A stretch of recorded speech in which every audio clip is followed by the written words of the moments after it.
যখন বউ সাজার স্বপ্ন দেখি তখনই ভাবতাম বিয়েতে গোল্ডেন কালারের শাড়ি পরব, সাথে থাকবে লালের হালকা কারুকাজ। নয়নের সাথে পারিবারিকভাবে যখন আমার বিয়েটা ঠিক হয়, বুঝতে পারছিলাম না ওকে কিভাবে বলবো। বিয়ের সপ্তাহ দুয়েক আগেই ও বাড়িতে এসে বাবা মাকে বলে আমাকে নিয়ে যায় শপিংয়ের জন্য। আমি অবাক, এমন হয় নাকি? গাড়িতে বসে কিছুটা দোটানা নিয়ে ওকে কথাটা বললাম। ও হেসে বলল, ও এই ব্যাপার, দেখো কাণ্ড, আগে বলবে না? দোকানে গিয়ে আমি আমার পছন্দটা বললাম। দোকানি খুব যত্ন করে আমাকে বেশ কয়েকটা স্যাম্পল দেখালেন। আমি দেখছিলাম। অন্যদিকে তাকিয়ে দেখি নয়ন একটা সিঁদুর রঙা টকটকে লাল শাড়ি হাতে বসে আছে। আমার দিকে ফিরে বলল, দেখো সাইমা, এটা কি অসম্ভব সুন্দর, যেন তোমার জন্যই বানানো হয়েছে। একবার ট্রায়াল দেবে? না না, এটা তোমাকে নিতে হবে না, আমি একবার শুধু দেখব তোমাকে। আমি যখন আয়নার সামনে লালে নিজেকে মুড়ে দাঁড়ালাম, ওর চোখে তখন যেন এক অপার্থিব সৌন্দর্যের অনুভূতি। ও শুধু এটুকুই বলল, তোমাকে পরীর মতো লাগছে। সেদিন রাতে বাড়ি ফিরে মনে হলো আমি ঠিক কাজটাই করেছি। আমার হবু বরের চোখে যা সুন্দর আমি তাই পরব। আর ওই স্বপ্নের শাড়ি পালিয়ে যাচ্ছে না, কোনো এক বিশেষ অনুষ্ঠানে না হয় কিনে নেব। শুরু হলো আমার ছোট্ট সংসার। ওর মা ছোটবেলায় মারা গেছে, আর বাবা গ্রামেই থাকেন, সেখানে আলাদা সংসার আছে।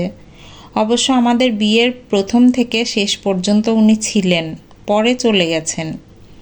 আমার গাছের খুব শখ। ঠিক করলাম বারান্দাটা টব দিয়ে সাজাবো। নয়নকে বললাম, সে মাথা নেড়ে হেসে সম্মতির সাথে আমার হাতে বেশ কিছু টাকাও দিল। তবে সাইমা, তোমাকে কিন্তু বিশেষ যত্ন নিতে হবে গাছের। টবে পানি জমে থাকলেই সমস্যা। মশা, ডেঙ্গু, হাসপাতাল, কবর, হাহা। এসব কি বলো? আমি আঁতকে উঠলাম। আরে সত্যি, আমার বন্ধু রায়হান তো ডেঙ্গুতেই। যাই হোক, খুব সাবধান। আমি আর পরদিন বের হলাম না, ভয় ঢুকেছে মনে। গাছ আমি আর কিনিনি, টব দিয়ে বারান্দা সাজাইনি।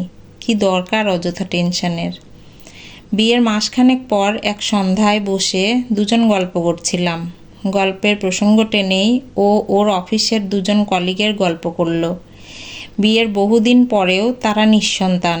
প্রথম 2-4 বছর নাকি নিজেরাই টাইম নিয়েছিল, আর সেটাই কাল হয়েছে। এখন আর বাচ্চা হচ্ছে না। ওর মনেও নাকি খুব ভয়। বলা বাহুল্য, আমিও খানিকটা সংক্রমিত হলাম। আমার চেহারা দেখেও ও হেসে বলল, সে কি, তুমি মুখটা এমন করে রেখেছ কেন? সবাই কি এক নাকি? তুমি চাকরি করতে চাও, ভালো কিছু পেলে অবশ্যই করবে। ওসব বাচ্চা কাচ্চা পরে দেখা যাবে। তবে জানো সাইমা, বলে আবার ও ওর কলিগদের কষ্টে বর্ণনা দিতে লাগলো। কিভাবে বাড়ি গাড়ি থেকেও মনে শান্তি নেই তা বলতে লাগলো। কিছুদিন পরেই আমার একটা মিসক্যারেজ হলো। তারপর 6 মাস অপেক্ষা করে আমরা আবার ট্রাই করলাম। তা আমার মনে তখন ভয়, শঙ্কা সব একসাথে। কিন্তু বছর ঘুরতেই ছেলের মা হলাম, পরেরটা মেয়ে। সুখের সংসার আমার। সারাদিন বাচ্চাদের পেছনে ছোটাছুটি, রান্নাবান্না, ঘরের কাজ। একসময় গান খুব ভালোবাসতাম, রীতিমতো হারমোনিয়াম বাজিয়ে গাইতাম। নয়ন জানতো। আমার প্রথম সন্তান জন্মের পর ও নতুন একটা হারমোনিয়াম কিনে দিয়েছিল গিফট হিসাবে। কিন্তু তখন কি আমার গাইবার সময় আছে? পরের বছরই তো মেয়ে হলো, হারমোনিয়ামে ধুলো জমলো। ঘুরতে খুব ভালোবাসতাম, কিন্তু বিয়ের পরপরই মিসক্যারেজ, এরপর 2টি বাচ্চা, সব মিলিয়ে যাওয়া হয়নি আর কোথাও। নয়ন অবশ্য ছুটি ছাটাতে বলতো যেতে, আবার পরক্ষণে মাথা চুলকে বলতো, এত ছোট বাচ্চা নিয়ে যাওয়া কি ঠিক হবে সাইমা? আমি মাথা নেড়ে না বলতাম, আসলেই তো, এতে ভুল তো কিছু নেই। এরপর শুরু হলো বাচ্চাদের স্কুল, টিউশন, আর্ট, হুজুর, আরও শতেক দায়িত্ব। নয়ন এখন যত্ন করে আমার জন্য বই কিনে আনে। আমি ছিলাম বই পোকা। ও জেনেছিল অনেক আগেই, কিন্তু কে জানে কেন আগে আমাকে কখনো বই উপহার দেয়নি। এখন দেয় প্রতি মাসেই, শুধু আমার অবসর মেলে না। ওর কাছেই শিখেছি মাংসে আলু দেয় ফকিন্নিরা। তখন কি আর মুখ ফুটে বলা যায় ওটা আমার ভালো লাগে? ও শিখিয়েছিল বৃষ্টিতে ভেজে টিনেজাররা। দামরা কাউকে বৃষ্টিতে ভেজা অবস্থায় দেখলে নাকি ওর কার্টুনের মতো লাগে। আমি দৃষ্টি নামিয়ে নিয়েছিলাম। 2 বাচ্চার মায়ের আবার বৃষ্টিতে ভেজার শখ। ছি, একমাত্র অসচেতন মানুষরাই দুধ চা খায়। ওটা হচ্ছে বিষ। আমি থমকে গিয়েছিলাম। 2 বেলা দুধ চা না হলে আমার মাথা ধরে। সময় কি আর থেমে থাকে? ছেলেটা দেশের বাইরে সেটেল হয়েছে। মেয়ের বিয়ের কথাবার্তা চলছে। যদিও ছেলে আগে থেকেই পরিচিত। ওরা নিজেরাই বিয়ের শপিং করেছে। এখন তো এটা খুবই নর্মাল। রাতে মেয়ে বসলো আমাকে ওর জিনিসপত্র দেখাতে। দেখলাম মেয়ে সিলভার কালারের চমৎকার একটা লেহেঙ্গা এনেছে। এটা নাকি কোনো ডিজাইনার দিয়ে তৈরি। মেয়েকে জিজ্ঞেস করলাম, কী রে, রাফির এই পোশাক পছন্দ হয়েছে? ও মুখ দিয়ে আজব এক শব্দ করলো।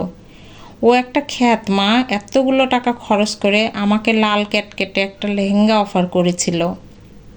আজাইরা, আমার বিয়ে আমি সাজবো, আমার একটা শখ আহ্লাদ আছে না? আর মা শোনো, আমি কিন্তু বিয়েতে তাজা সাদা ফুলের গয়না পরব। সে কি? আমার চোখ কপালে উঠল। তাহলে দুবারই মিলিয়ে এতগুলো গয়নার কি হবে? আহ মা, সেসব রিসিপশনে হবে। রাফির সাথে আমার কথা হয়েছে। তাছাড়াও বিয়ের একদিন পরেই তো রিসিপশন, সমস্যা কি? এত তাড়াহুড়ার কি আছে? মা ভুলে যেও না, আমি একটা চাকরি করি। এসব বিয়ে রিসিপশন শেষ করে তবেই তো হানিমুন। জানো তো রাফি বলেছিল পরে যাবে। আমি এক কথায় নাকচ করে দিয়েছি। হানিমুনে কি মানুষ বিয়ের 1 বছর পরে যায় নাকি? ফিরে এসেই অফিস, ব্যাস। তুই হুড়মুড় করে ফিরে এসেই জয়েন করবি? তা নয় তো কি। ভাগ্য ভালো বন্ধ মিলিয়ে প্রায় 10 দিন হাতে পাওয়া গেছে। তাই বলে আগে ক্যারিয়ার মা। রাফি তো আমাকে আমার মতো দেখেই পছন্দ করেছে। ওর অন্য রকম চাই তো সেরকম মেয়ে অনেক আছে, তাদের থেকে বেছে নিক। আমি আঙ্কেল আন্টির সাথেও কথা বলে নিয়েছি। মেয়ে গুনগুন করতে করতে সব গোছাতে লাগলো। মেয়ের বিয়ে ভালোই ভালোই হয়ে গেল। মনে হচ্ছে আমার সব দায়িত্ব যেন শেষ। এক সন্ধ্যায় কড়া 1 কাপ দুধ চা নিয়ে চোখে চশমাটা দিয়ে বইয়ের তাক থেকে একটা বাছাই করে পড়তে শুরু করলাম। মাঝে মাঝে চায়ে চুমুক দিচ্ছি। নয়ন দেখে চমকে উঠল, কিন্তু কিছু বলল না। উল্টে আমিই বললাম, মনে হচ্ছে বৃষ্টি হবে। খিচুড়ি রান্না করেছি, সাথে খাসির মাংস। শোনো, মাংসে কিন্তু আমি আলু দিয়েছি। ও মুখ খুলতেই যাবে এমন সময় বললাম, আমার খেতে খুব ভালো লাগে। আমি বোধহয় ফকিন্নি, হা হা। পরদিন ভোরে হারমোনিয়াম নিয়ে বসলাম। যদিও গলায় এখন সুর নেই, তবুও শুরু করতে সমস্যা কোথায়? দুপুরে বৃষ্টিতে ভিজলাম। আহ কি শান্তি, যেন পিছিয়ে গেছি প্রায় 30 বছর। রাতে না হয় 2টো ওষুধ খেয়ে নেব। কয়েকদিনের মধ্যে আমার এই পরিবর্তন দেখে নয়ন হতভম্ব। আমি কি বোকা? একটা মানুষ দিনের পর দিন আমাকে সাইকোলজিক্যাল ট্রিগার করে কন্ট্রোল করে গেছে, আর আমি সেটা বুঝতেই পারিনি। নিজের সব শখ আহ্লাদ বিসর্জন দিয়ে ভেবে এসেছি মানুষটা আমার ভালো চায়। সে আমাকে হারমোনিয়াম কিনে দিয়েছিল, আমি কৃতজ্ঞ হয়েছিলাম। কিন্তু কখন সেটা? যখন আমার পক্ষে গান করা সম্ভব না। সে আমাকে বইয়ের পাহাড় গিফট করেছে ধীরে ধীরে। আমি অস্থির বোধ করতাম, আহা, মানুষটা আমার শখের কথা চিন্তা করেই কিনে এনেছে। কিন্তু আমি পড়ি না। কিন্তু কখন সেটা? যখন 2 বাচ্চা নিয়ে আমার দম ফেলার সময় নেই, আর চাকরির চিন্তা তো বহু দূর। বারান্দায় টব সাজাচ্ছিলাম। আমার স্বামী নামক মানুষটা এসে ভ্রু কুঁচকে কিছু বলতেই যাচ্ছিল। মাঝপথে আমি বললাম, আমি যত্ন নিতে জানি।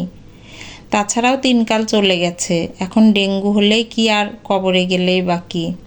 সে 2 হাত মুঠো করে ঘরে চলে যাচ্ছিল। তার রিমোট এখন আর কাজ করছে না দেখে সে বেশ হতাশ। কিছু মানুষ অযথাই অন্যকে কন্ট্রোল করে ব্যাটারি চালিত পুতুলের মতো ব্যবহার করে শান্তি পায়, এক ধরনের আত্মতৃপ্তি পায়। নয়ন সেই দলের। বোকা আমি, বুঝতে পারিনি।